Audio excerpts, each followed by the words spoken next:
Music just cut out immediately. Hello, everybody. Thank you to all the people waiting in YouTube for like the last hour as we figured out how to get Terry home from Mayo Clinic. He got trapped in the Skyway. Elle had to figure out how to do TV stuff. And Cassidy Hetteseimer is the new women's sports czar. I think that's a title over at the Star Tribune. But that's who I got with me today. I'm Andrew Dukowitz. This is the Missing Lynx post-game live stream podcast thing. Hey! Yo! That's everybody. Elle Mohs from WCCO, Cassidy over at Star Tribune, and Terry Horstman from the 9 and Hitting the Hardwood. We are all here.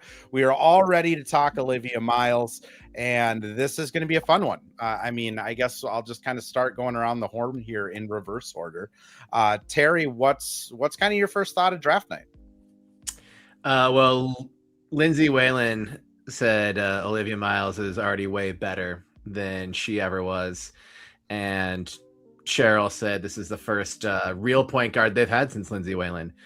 So start getting banners ready, I guess. Just kidding. I'm not going there, guys. But I think it's a really exciting addition. The passing is astounding and something that you can't teach and can't coach. And I think the other parts of Olivia's game are coachable. So before I take all of the talking points, I will leave it at that. But big fan of Olivia Miles.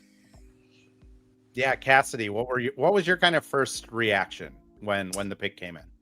I don't know. I guess I was originally maybe surprised. Obviously, I'd read a lot of mock draft projections and knew that, Miles is a popular player to land there with the Lynx, just based on, the things that Cheryl mentioned of sort of the generational skills is what the word that she used for passing and playmaking, and just those things that are, not easy to come by. And we see a lot of shooting guards converted into point guards in the league on the Lynx, that sort of thing. But just the fact that the Lynx were able to retain Courtney Williams and prioritize bringing her back, it made me think maybe there would be sort of a look elsewhere on the roster. But Cheryl said it afterwards in the media availability that with the number 2 pick, you're not just looking to fill out a roster, you're looking to take the best player available. And so in their eyes, that's what they did. And Miles has, a lot of those things that earn her that merit in their eyes. Yeah, I'll be honest. I whiffed on this one. I thought all season they'd be drafting AZ Fudd, and if AZ went to Dallas, it would be our fam, and nothing else would really make sense.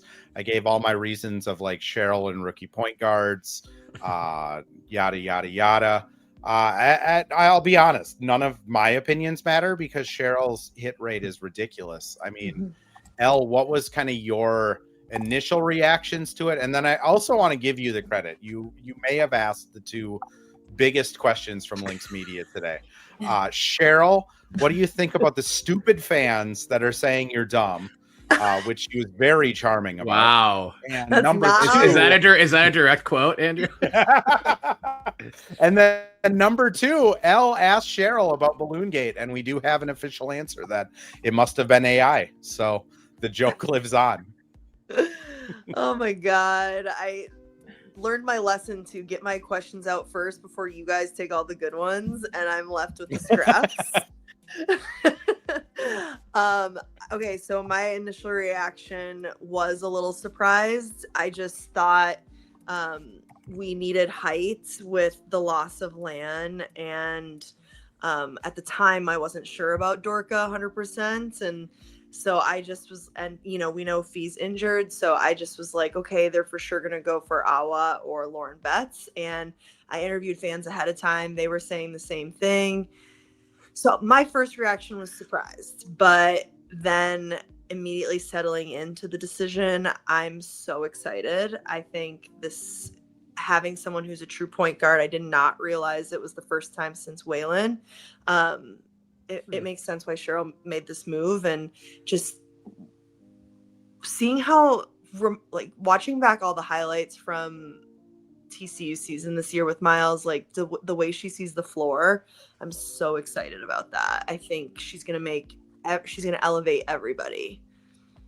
I know I'm already thinking like way far in advance, but I'm picturing like sort of how the Lynx had, really kind of capitalized on the pink hair, the stud buds thing, like the goggles. I don't know. It's just like, that's like, I'm jumping way ahead of sort of thinking on that type of, imagery that like fans can connect to. But like, I just think that kind of goes with like, she's a player that's fun to watch and very distinctive in the way that she plays. And just, yeah, some of those, there was a pass, gosh, what game was it that they were playing? It must've been their, I don't know if it was their Elite 8 game or Sweet 16, but she was at the top of the kind of the free throw line and kind of dished like a behind the back, just like scoop pass up to the top of the key. I remember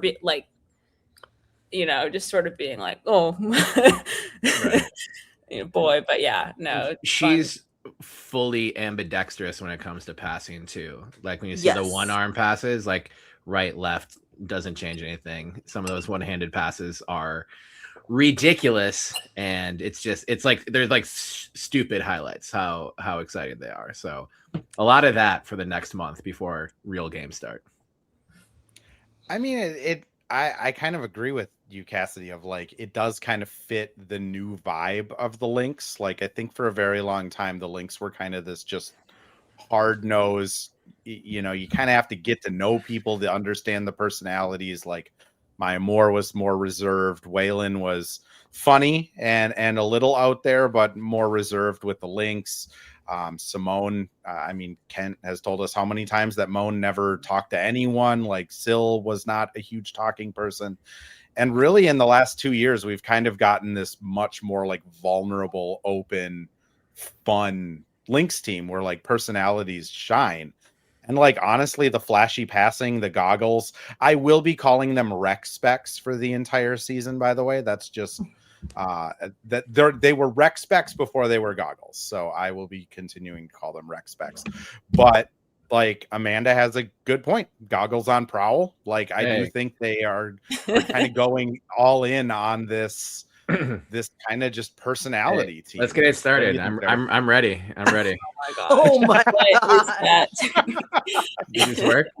Where did you even? Is that why you were late? You're going to This is why I was late. No, actually, these have been sitting in my office ever since the All-Star break when the Atlanta Dream sent them out. Right.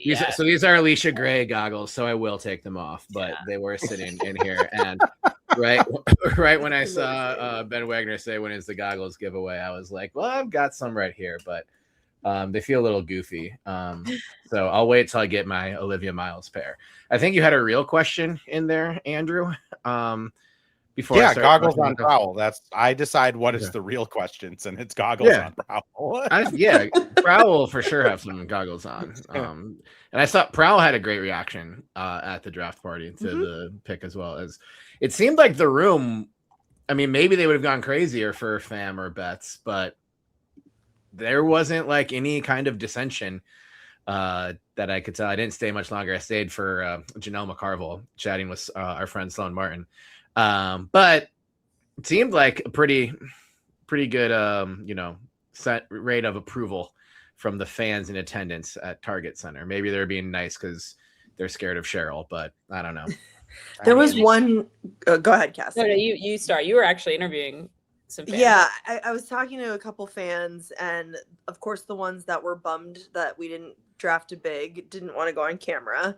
But one told me off camera that they just said that they're really worried about Fee getting beaten up, and even more than she already is. Like, she's fragile, and knowing her, she'll want to come back too quickly from this injury. And they were saying, like, I wanted someone else so that Fee doesn't always have to be working so hard in the paint. And so they were just like, they were just saying they were worried. Abby mentions that in the Discord, and I will also say the Los Lynx Twitter chat, group chat. I think that's what they're called. There was like a very hardcore crash out for like 20 minutes in both of those. And then I think as soon as Cheryl started talking, everybody got on board with it of like, oh yeah, Cheryl says she's good. Like in Cheryl we trust. But Cassidy, what were you going to say? Oh, I was going to say, like, I mean, I think as someone who, like, obviously I'm not betting money on sports. I'm a sports journalist. Like, I don't do that. Better not be. You know, if I had to, oh gosh, sorry. Yeah, that's more so me and and my, anyway.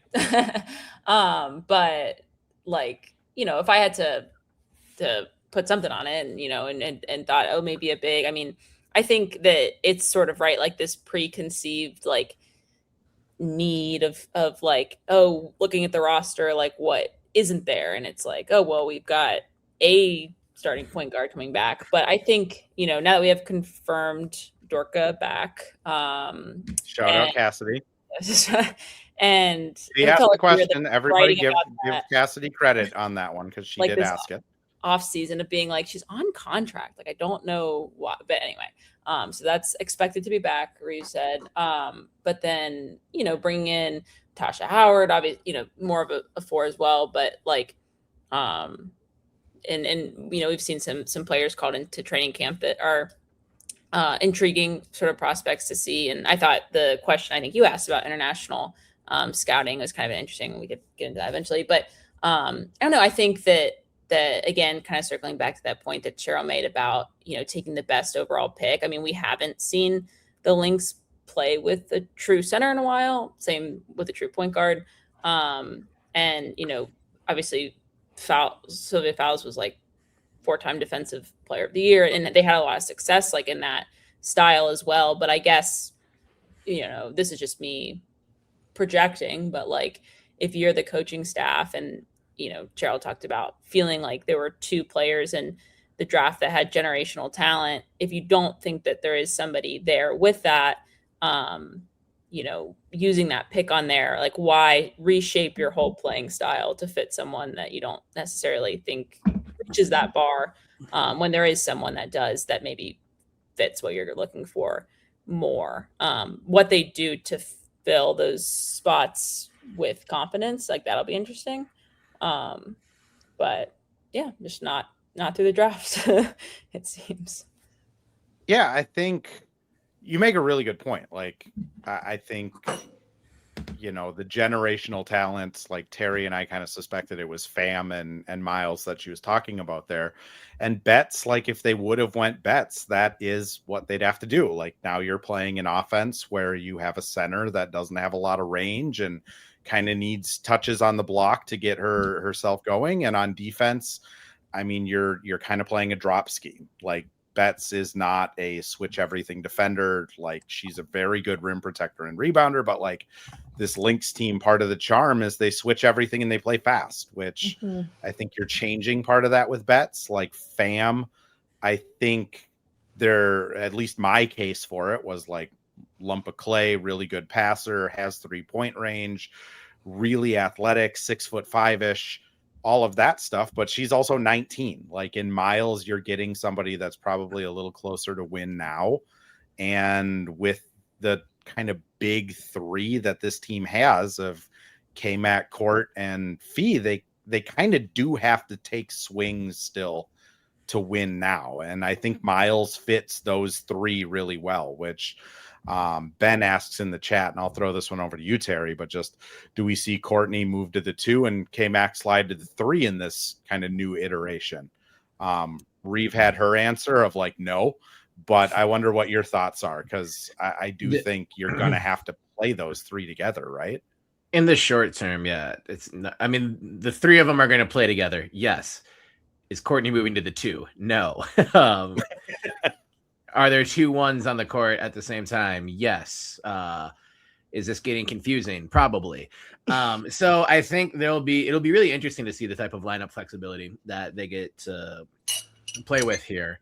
So I don't know that like that positionless basketball will kind of maybe apply to the 2 and the 3 more. I think looking at the roster today, you really gotta hope Ola's development is rising and you can play her at the 3 a little bit. I do think we are underrating Dorka, who, it needs to be mentioned, is a finalist for EuroLeague MVP right now, in the final 6. So like she literally couldn't be playing better overseas. And I think she's your starting center in game 1 on May 10th. And you can kind of figure out the rest of it. I don't know that we did see Miles in the starting lineup though. Reeve did answer you directly, Andrew, about this idea of her not playing rookies and, you know, rookie point guards and things. I think Miles will get a ton of minutes. I don't know if that is game 1 starter. But Courtney is a versatile player, and there were a lot of, you know, fun things that they did with her and T on the floor simultaneously. And I think they'll try to recreate that. K-Mac at the 3, you probably don't want her at the 3 full time, but there wasn't anything last year that makes me think K-Mac can't defend a lot of threes, at least capably, at least above averagely. She's still a world-class defender. So yeah, they'll do that, and then they'll do other stuff. So it'll be interesting to see what they do when they can go small, and God willing, Fee's not out as long as Ryan Ruocco said that she's out. Another funny soundbite from the night that we don't need to talk about, I guess. But there's some times where you know Cheryl, you got to throw her the alley-oop because you just know she's gonna dunk the answer home. And like that Ryan Ruocco one was just like, Cheryl, I trust you on this one. Right. Shout out Abby for listing all of the non-true point guards. If Crystal Dangerfield's not a true point guard, I don't know what position she plays. But that's my rookie of the year, Crystal Dangerfield. It needs to be said. Out of 6 years, like there's not a lot of true point guard that logged the most minutes at point guard for this team, which. For audio listeners, Odyssey, Sims, Dangerfield, Clarendon, Jefferson, Allen, and then Court the last 2 years. Like it I like Mariah Jefferson. Odyssey's still not signed to a team, I don't think. Right. I that checks out, I think. Yeah. Based off of you know. Right. That's fine. But yeah, I think seems like Odyssey might have rubbed some people the wrong way. No, I'm not saying here specifically, but just if we're making comments about names, I saw that one. Elle, I did want to like ask you though, because Terry brings up a good point of like they kind of have to hope Ola is just developed a little bit because they don't have any small forwards on this roster. Like Lady White. Maybe one of the Czech players or the Welsh. They're Welsh in Belgium, right? Like one. No, the Welsh Flemish. Woman. No, Welsh. She's Belgian, which means possibly Flemish. Where are Welsh from? Netherlands? Welsh? Dutch. That's what it is. Oh, maybe the Dutch woman. God, we need to get you a geography. Dutch is Netherlands. Terry, the Lynx didn't sign anyone from the Netherlands or Wales. They signed 2 players from Czechia. The amount a of player from Belgium, coached by Mike Thibault, father of Eric Thibault. Don't bring any geography trivia competition. Here's the thing: if you need a Western European geography is not hard. I'm your guy. If I'm being an asshole. I'm not trying. If you need a catheter inserted or an IV set, I'm your guy. If Belgian. You need to know European countries, go anywhere else, like literally anywhere else. I'm not going to be able to help. Moral of the story, though, Elle, they don't have a small forward. I mean, are you Lady White about that right now? Yeah, there we go. Yeah, I am concerned about that, and I don't know. I really am anxious to see how much Ola's developed, and mostly like. Less so in her skills. We know she's got it, but like just the confidence on the court. I hope that she comes in this season like fired up and not playing so timid. Yeah, I am for sure concerned. Terry does mention that Laney White is a small forward. We technically do have a small forward. Right. Well, you can play Coffee at the 3. Can Coffee not play the 3? That's what I thought. Yeah, Coffee can that play the was 3 kind of my that was kind of my thought. The last live stream was Coffee could play some 3, but that got not so great reviews just because of her shooting, and she is a little bigger. But I will continue to say she's a 40% 3-point shooter in LA. Like, that's 4 years ago, but it's not like she's going to be developing a shot. Like, she shot 40% on good volume 4 years ago. Like, there's something there. I'm just anxious about the small forward and the center. Like, I think this team is just going to play a lot of weird lineups, which for the chaos of the WNBA is good, but I don't know like how that's going to translate. I mean, Cassie, what's your thoughts on it though? I mean, two things. That I think that and this is something that I've been, reading about and different stuff of, I think that players like assuming she gets a sizable payday, and K-Mac and Court are like really only, well, I guess Howard's contract is, a decent size as well, but sort of the Lynx may have a little more flexibility than some teams that, could end up really increasing the sort of chunk of a salary cap that a player is taking up. And then, if they do look to change things up later in the season, not have that flexibility. I mean, we saw the Lynx make a lot of moves last year to shore up things going into playoffs and, bring in, like, it's interesting looking back, like writing about last season, the roster turnover between last season and this season,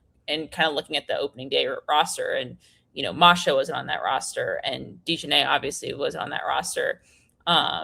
So I think that it'll be interesting to kind of see where they start. It'll be hard because they won't have Fee, right? So like, no matter how many different lineups and rotations they play, you're not going to have like the finished product until she's back.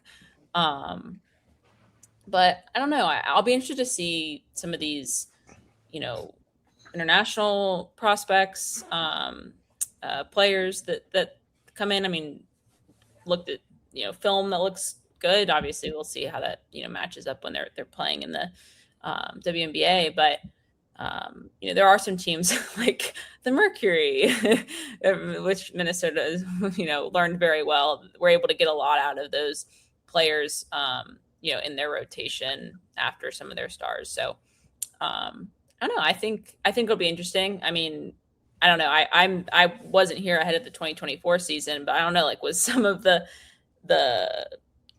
rhetoric similar to that, with sort of the roster of being like, I don't know, I think they'll be 9th in the league, and then they're second. For national media, it was. Yeah, I think that was my first year on the beat, was 2023, and like that was also my first year watching the Lynx since Maya Moore left, which, sorry, when Maya Moore checked out, I checked out as well, and then kind of re-jumped in 2023 in the hardest of ways.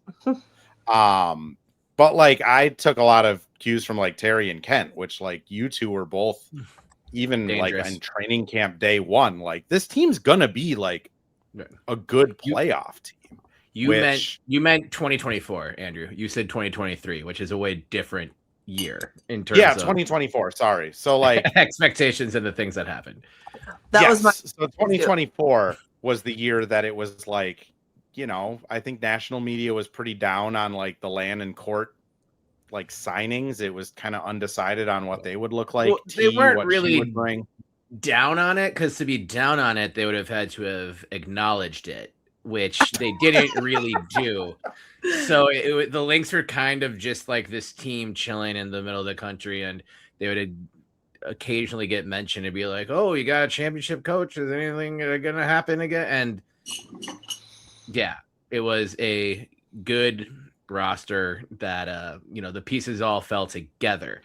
It would be hard to imagine that happening in the exact same way and as successfully. But I think there's reasons to be concerned. The 3, interesting. We'll see if they make other moves. I'm less concerned about center. If Dorka gets hurt, then sure. But especially Natasha Howard can play center. She played center like all last season for Indy and was crucial to Indy's success that they had last year.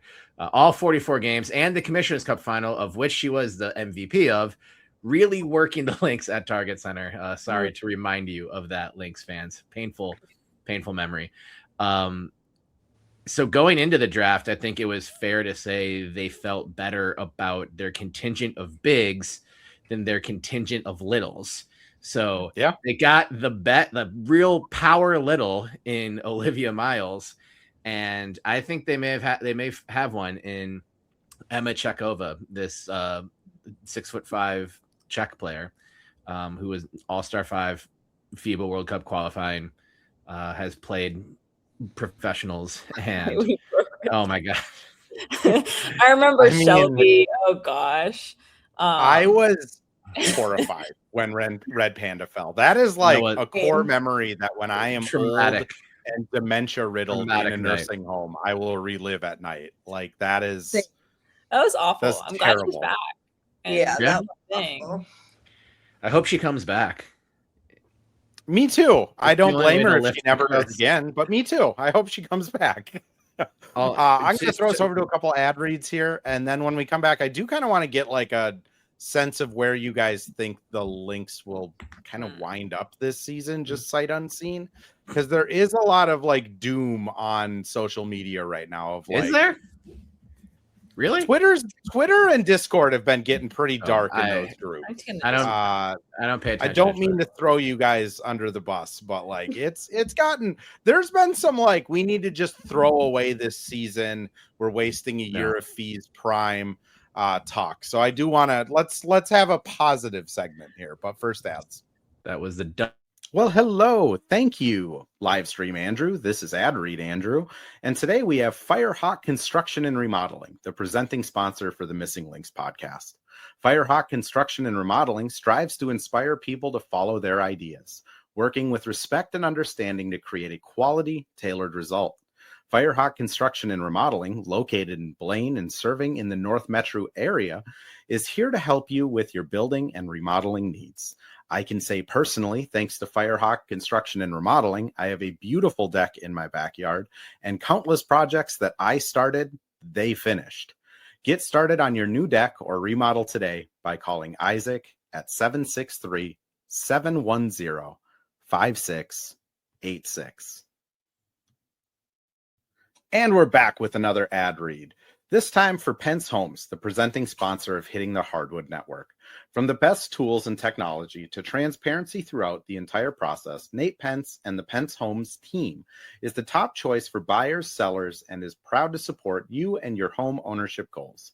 Get started today by calling 612-308-1122 or by emailing info@pencehomes.com. All right, shout out to Isaac over at Firehawk and Nate Pence. You guys are awesome.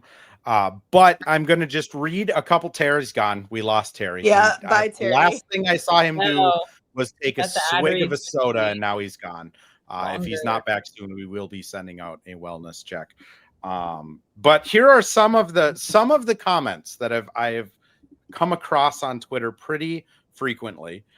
Diamond Miller, Alyssa Peely, it doesn't inspire much confidence to trust Cheryl here. In fact, the only draft that she's hit with in the last 5 years is Dorka. That's it. This team has no depth and their star is injured. They might as well punt the season. It's delusional to have hope. I think that's a little extreme, but Elle, where are you sitting at on this season right now? Yeah, I think that's super extreme. I definitely don't think. Well, first off, I just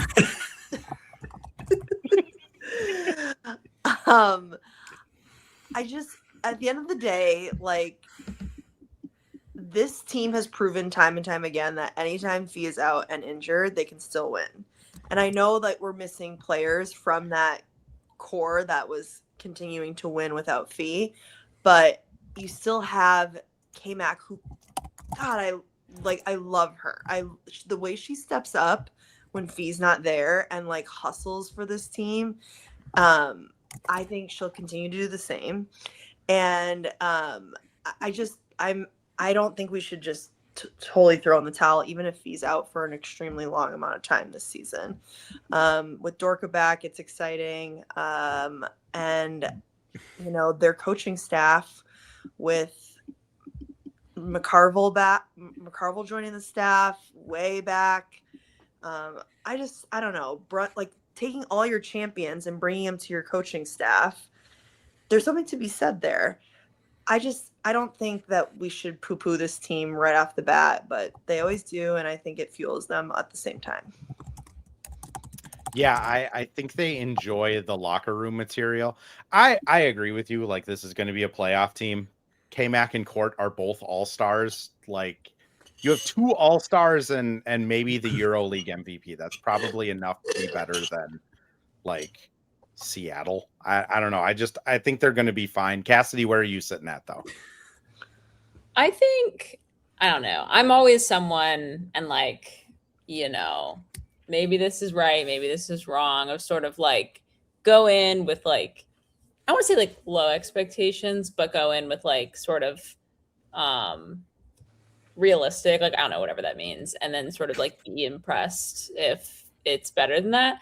I think that, you know, I think playoffs is like reasonable. And we saw teams like, you know, Golden State make the playoffs. I mean, even the Lynx in that 2023 year where they were 19 and 23 made the playoffs. I know the league is bigger now. But you know, that there are a lot of teams that make it, and we see teams like Seattle take the Aces to you know, a decent series. And but I don't know, I think depth might be one of my big concerns right now. And then sort of the other thing being that if we get through, you know, the beginning of the season, and obviously there's kind of that idea, right, of like get to our fees back, and you know, if that happens and things are still kind of shaky, there's sort of that idea of it's not necessarily a young team, like they're not necessarily in the throes of a rebuild in the way that like Seattle is very obviously sort of made their signaling for, like Washington with a lot of young players. But, you know, Miles is part of that, you know, and a lot of these like Dorka, Ola. So I don't know. I think when you have, like you guys were saying, when you have players like Fee eventually, like K-Mac, like Court, who, yeah, are all-star, you know, have been all-stars, have played at that level, like you're never going to be truly like counted out. But yeah, I'll be interested to see like how the roster shakes out with training camp, if they can bring anyone else in. Just sort of that depth to me will be the big thing at like 3. Yeah, I don't know, just some of those things that we kind of touched on at the beginning. But I don't know. I feel like I always take the middle of the road stance on everything. So that's me. I will say that I may not know where the Welsh live. However, I do know that helium is on a shortage right now, but hopium isn't in this household. I'm pointing down for the audio. Don't you wow my clever pun. I just think of this Lynx team of like, if Fee comes back fully healthy, that is the defensive player of the year that shot 50, 40, 90 with 20 points a game. Just get into the playoffs and then have Fee healthy, and you're a sprained Sabrina ankle away from being in the finals. I mean, I don't know. A little more than that, but yeah, like okay, assuming Atlanta and Vegas have to. I will not be playing GeoGuessr, Abby. I apologize. But like assuming Atlanta and Vegas play each other and have to deal with each other on one side of the bracket, and like the Lynx are the 4-5 get to deal with New York on the other. Like there is a path. I think I just struggle to see how this team is going to be like significantly worse than they were 2 years ago. I think last year is like unreal expectation. That was maybe the best regular season team in the history of the W. The stats at least kind of say that. But 2 years ago, like this was a team that was kind of still figuring it out. They had new pieces. They had injuries throughout that season. And like a fully healthy Fee is a really good basketball player. Right. Like I would love to see them push off Fee's return as much as they can so that she can come back on the second half of the season her strongest. And like if you're getting a court who has improved each of the last 2 seasons, K-Mac is still an all-star caliber. Dorka coming back, even if she gives you like 12 and 7, you get Fee back healthy. Olivia Miles is fine. Like, I think there's a path, but Terry, there was a lot of, I'm not going to say eye rolling because we're very small on screens, but I feel like you had some disagreements. Oh no, I've just been no matter how many times I say I shouldn't read the comments, I'm having a blast just reading all of the comments tonight. Lynx fans are really bringing live stream comments are delightful. Well, where do I see the comments? Oh wait, I see click on comments on the right side because it's like there's a private chat thing that's weird. So yeah. Yes. Okay, this is my. And then Andrew throws some on the screen, but we got popped. I can't remember. Like, time is a flat circle. Shout out Matthew McConaughey in season 1 of True Detective, the best season of television maybe ever. But when we were talking about reasons to not panic, and someone said there's not a 3 on the roster, and you're talking about playoffs. I didn't see it till the end, but my response to there's not a 3 on the roster, and you're talking about playoffs is okay, Jim Mora. The second best player in the world is on the roster, and the soon-to-be all-time winningest coach is still guiding the roster. Yes, I am talking about an 8th place finish or better with just those 2. If Fee is out past August, then we'll readjust, but I don't imagine it's going to be 8 months on a 3 to 6 month prognosis that happened on January 1st. That was the first day of 2026, which has been a great year for roster movement. They'll figure it out, and it may not be pretty, but I think whoever mentioned, peaking, the worst thing we did last year was peaking too early, and we surely won't do that. Shout out Amanda H2V7U.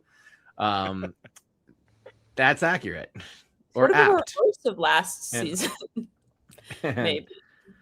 So the champions were bad in the beginning, and look at where they were atrocious. Yeah, they were 500 team. Even before that 1,000-point loss to the Lynx, they were so bad and like dreadful to watch. And I was at Hinterland in Iowa with Shelby, who referencing an intern who covered the Lynx for us last year, and Shelby we were both Swanson, sitting there. Shout out. Shelby Swanson, yes, shout out. And we were like, we had that game pulled up, and we were like sitting there at this music festival, like watching it, and we were like, "What is going on?" Like, And then they were champions. So, yeah, man, yeah. So we don't know anything. Yuri adds they were so bad that we beat them by 53 points. Right. And that's. I remember people joking that the Lynx woke the beast, and I was like, "Come on!" And no, they were just stomping a team while they were down, which, like, fair. I just think there is a non-0% chance. Like, I do think the Lynx will probably open the season with like 5th best title odds, just from like pedigree and Fee coming back at some point. What, from who? I don't know if I would put it up that.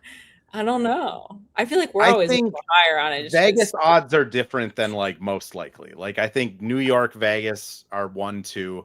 I think Indiana and Atlanta is probably like 3-4 in some order, and then it's probably the Lynx because those 2 teams paired together, shocking.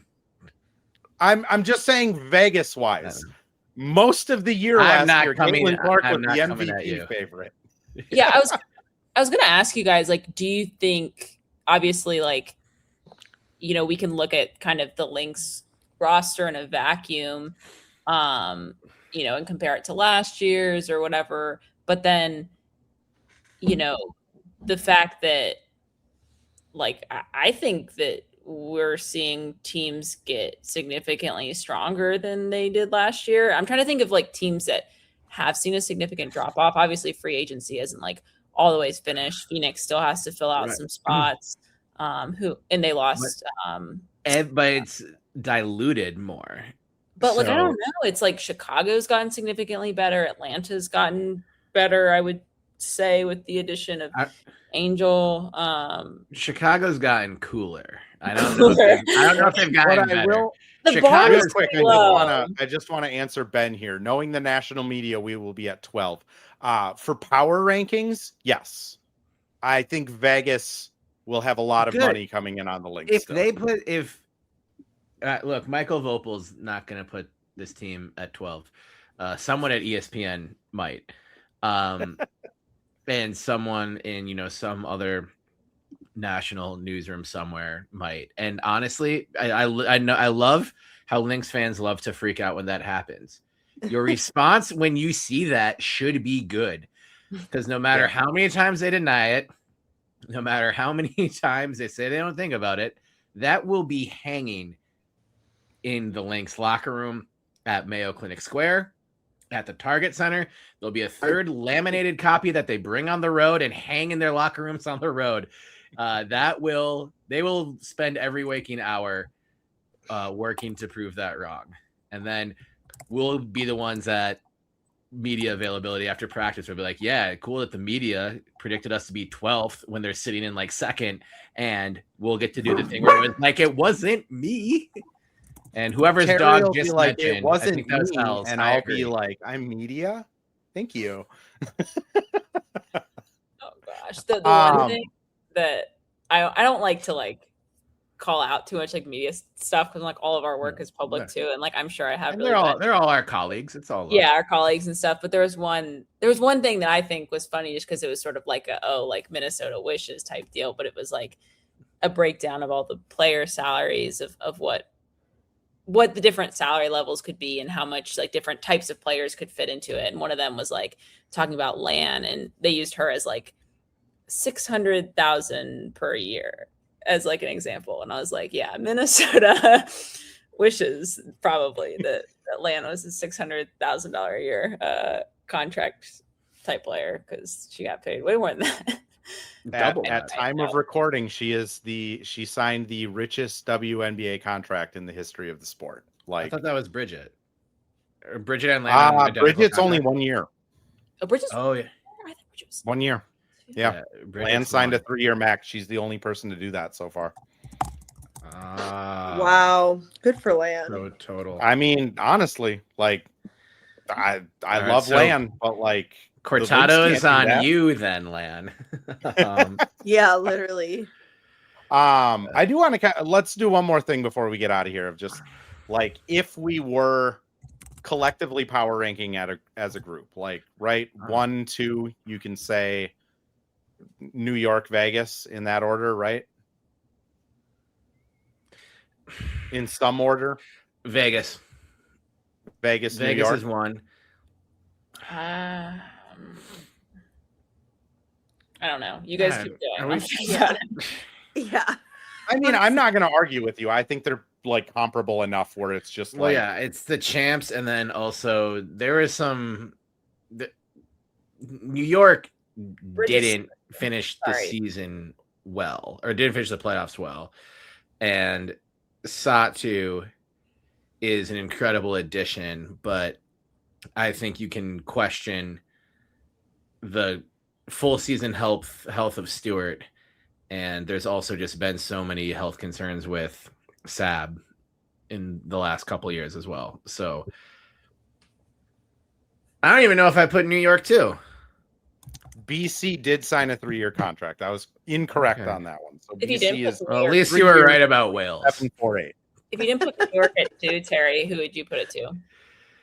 Who would I don't know. I think I was just kind of being I mean, it's like I think Atlanta has a case. Atlanta has a case, and maybe even Indiana has a case. I mean, because Atlanta, they finished 4? Good. Third.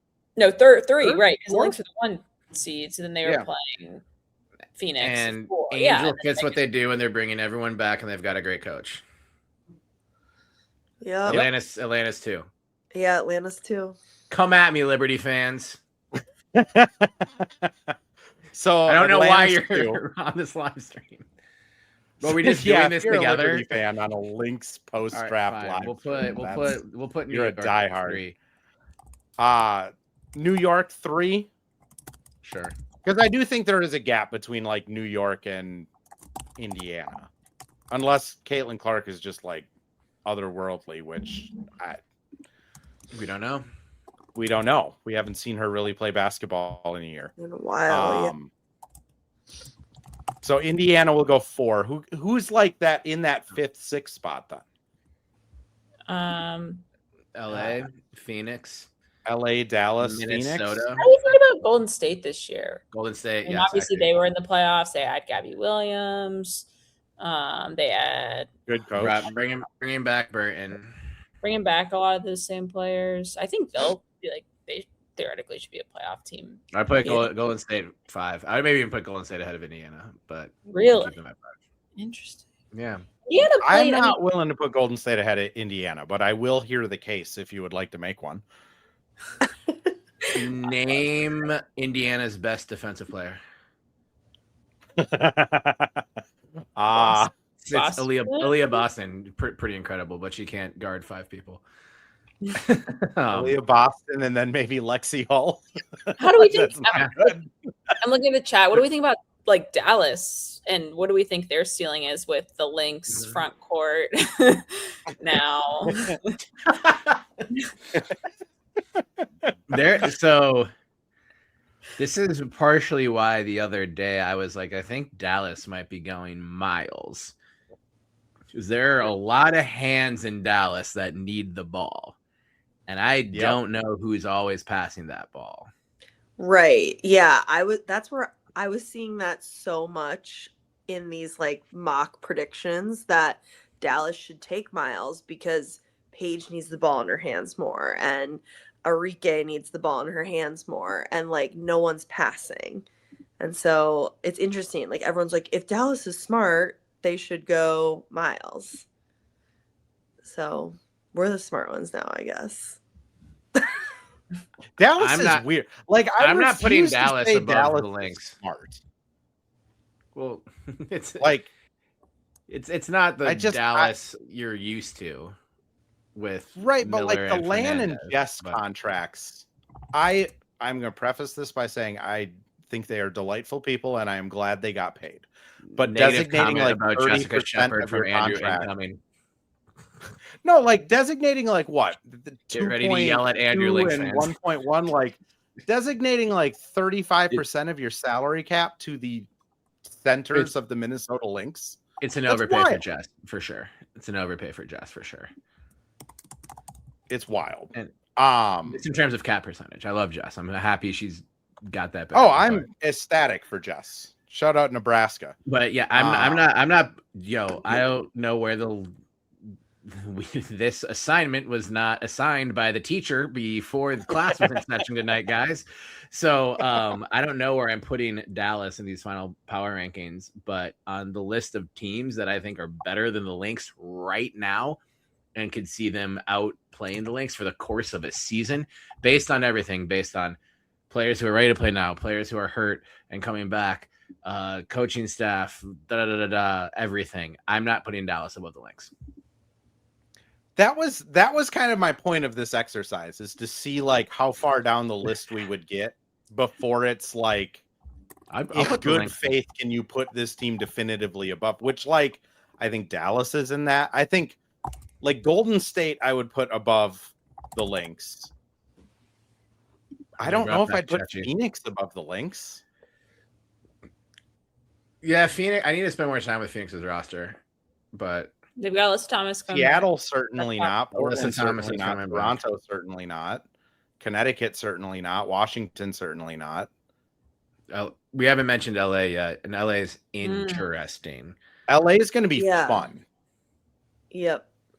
They're kind of like Chicago. Like, do they like? Am I wrong to say like it kind of feels like Chicago, where it's like individually a bunch of like players that are proven in the league, but kind of like are all going to be pretty new together, and so it's kind of like I don't know. It's not wrong. I think there's a little more continuity in LA, Yeah. and NECA's going to fit right in. Right. Yeah. But I still don't know how it totally fits together. I don't either. I don't know. And that's kind of where I feel with Chicago too. Like, would I say Chicago's definitively better than the Lynx? Absolutely not. Yeah.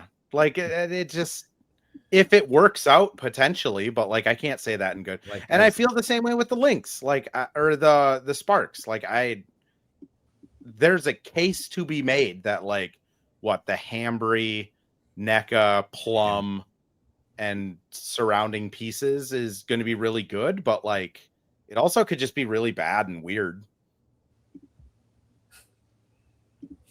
They'll be better, but Better than bad. they'll be better than bad. All right, everyone, let's call it there because I don't we're know. going on like 50 minutes and it's And midnight. I think this podcast is better than bad. And I'm podcast, I happy to will say, I think you chimed it first last year of like we don't know if we're giving you good entertainment, but we are giving you entertainment. So right. that's the motto I'm going to be living by for a while. I also think we should just like real quick round of applause for Cassidy, who is the women's sports czar over at the Star Tribune. Kind of. I mean, we lost Kent. But we're very excited to have Cassidy. Well, they really waited on that announcement too, because we found out like I believe I congratulated you at a during the Mercury WNBA game. playoffs. Yeah. Yeah. Well, No, I will make my piece or say my piece, which is that I'm very excited. I've been very lucky, like over the past 2 years that I've been here in Minneapolis, to like get to shadow Kent and just bother him all the time. Shout when he out was Kent. covering, and you guys, and get to meet you guys in that experience. And so yeah, I'm super pumped. Like I know how passionate the fans are, and like can't wait to engage more in those spaces. It's a crazy time to start, but it's kind of throwing it in there, and yeah, super excited and excited for the season. There's got to be a day for this you. spring, summer where you cover a Frost game, an Aurora game, and a Lynx game on the same day. I don't know. And See, and Elle, you should be following with a camera just documenting Yeah, every I'll do a move women in as sports Cassidy story does that. about you. Yeah, that's really I mean, meta. that's a woman in sports. from episode Egan to right St. there. Paul to downtown Minneapolis. Yeah. No, Cassidy I Hettesheimer is tired. this is a really appropriate wrap up for sort of the Olivia Miles of it all. Is that like when I was like interviewing for this job and like ideating and thinking about it before I started, is like the fact that like I do think it's like going to be a collaborative effort, right? Like we have our sports department has columnists and other reporters, and even like our intern was over there tonight, like getting video from the watch party, and you know, we've got people on other desks like I've worked with already, like our designers, to like make a cool thing about the CBA, and like, well, that was mostly her, but anyway, like I think it's like more of like running point, right? And like Cheryl said, like you gotta have a good quarterback, you gotta have somebody kind of making sure things don't slip between the cracks. So that's what I will hope to do. We'll see. I am also a rookie at it, so I don't know. I've been doing other sports, but this will be my first time in this role. So I will sort of be hopefully Olivia Milesing my way through this first season, and it goes well for both. Oh of yeah. us. Yeah. We're all I mean I can speak for all of us. We're all pretty excited to have you on board, and like really happy that it worked out, because I think I can just speak for myself of like, you know, you did such a good job covering high school, and when you did stuff with the Lynx when Kent was taking days off, it was always like really good work, and I was like super hopeful that you would get this position. And yeah, I'm just ecstatic to be working with you closer. Terry, you and me are stuck together. We technically are a part of Hitting the Hardwood, so we'll be putting out stuff on our own side quite a bit. Elle, what's going on with you? How are you? How's things up in that corner? Well, unfortunately in the TV world, we can't be like all like solo focused on one thing, but I have somehow carved my way into this niche of covering women's sports as much as I possibly can. It's been a nice lane to sit in, and I love that I've met this family on the quad screen right here through it. But yeah, like for those who don't know who are tuning in, I'm expecting a baby next month. So I will be covering the home opener, and then I'll be on maternity leave, and I'll be a fan for the entire regular season and coming back to work hopefully right when the playoff run begins. So yeah, you guys won't see me as much in the press rooms, but you'll see me at the court. So when the 2-seed Lynx host the 7-seed Indiana Fever in the first round of the playoffs, Elle will be back. I will tell all of you. I'm gonna clip that, Terry. I mean, Elle's also going to be on the podcast because, quote, I'm not going to have anything to do, is I believe what you said. Yeah, I think that's so, having a baby isn't that much work. You've been misquoting me this whole podcast because you were like, oh, Elle, you asked like the worst question ever, telling Cheryl, like, why are you dumb? That's not what I asked. No, he implied you called the fans dumb. I implied that the fans were dumb. Right. I actually think, like, honestly, I think that was like the best question and got like the best reaction out of Cheryl. Like, just the sarcasm, the stand-up comedian at the beginning, at the end of this podcast. Great job, guys. Oh my God. Anyways, I'm gonna the reason we get to do this work. Gonna get closure. They waited for this YouTube video for over an hour. They have things typed out in the chat, just waiting to hit send in case that we didn't readdress that I was mean. So I apologize, but also genuinely love the questions. I also was really happy you asked about Balloon Gate. Terry, anything you have to plug before we get out of here? Anything. Whoa. That was the ghost of Andrew attacked me for talking back. I filed a story for the 9 Sports like an hour ago or something. That should be up on the 9sports.com by morning. I'm going to write something again for Hitting the Hardwood tomorrow. I'm just going to keep on writing. And if you haven't heard yet, I'll stop talking about it at some point, I promise. But I'm writing a book, and there's already too much material on this season. It might need to be a series with the page count of Game of Thrones by like May 10th, it sounds like. So, it's going to be fun. This season specifically. It'll be a braided narrative, but. So manifest a great season for Terry to write about. Yeah. Even so, if they suck, will you guys please promise to buy it still? Because I promise it will be my best writing ever. But that was how I pitched it. I was just like, the story of a season is always a great story, no matter whether the team's great or not. And I like in the back of my mind, I'm like, they're gonna be great. It's fine. Then a bunch of people left, and I'm just so not worried about it. It's gonna be good. I promise. It's gonna be good. I'm not anxious. You're anxious. No, never. The 9sports.com, Hitting the Hardwood, Links happy hour every week. Let's go. Awesome. If people joined into this late, Dustin says sign Tosh Crutloud. I also agree with you, Dustin, and everyone who has joined into this late, I also think would agree with you. Love Tosh. Anyways, back on track. If you joined into this late, it does get posted up on YouTube and lives on forever on X. As soon as we end the stream, it will come out as a podcast. We're a minute away from April 14th, so technically tomorrow morning at 7 a.m., but thank you everyone for tuning in. We'll probably be doing another one of these later this week or for sure after the first couple days of training camp. So appreciate y'all, and we'll catch you on the next one. Peace. Bye.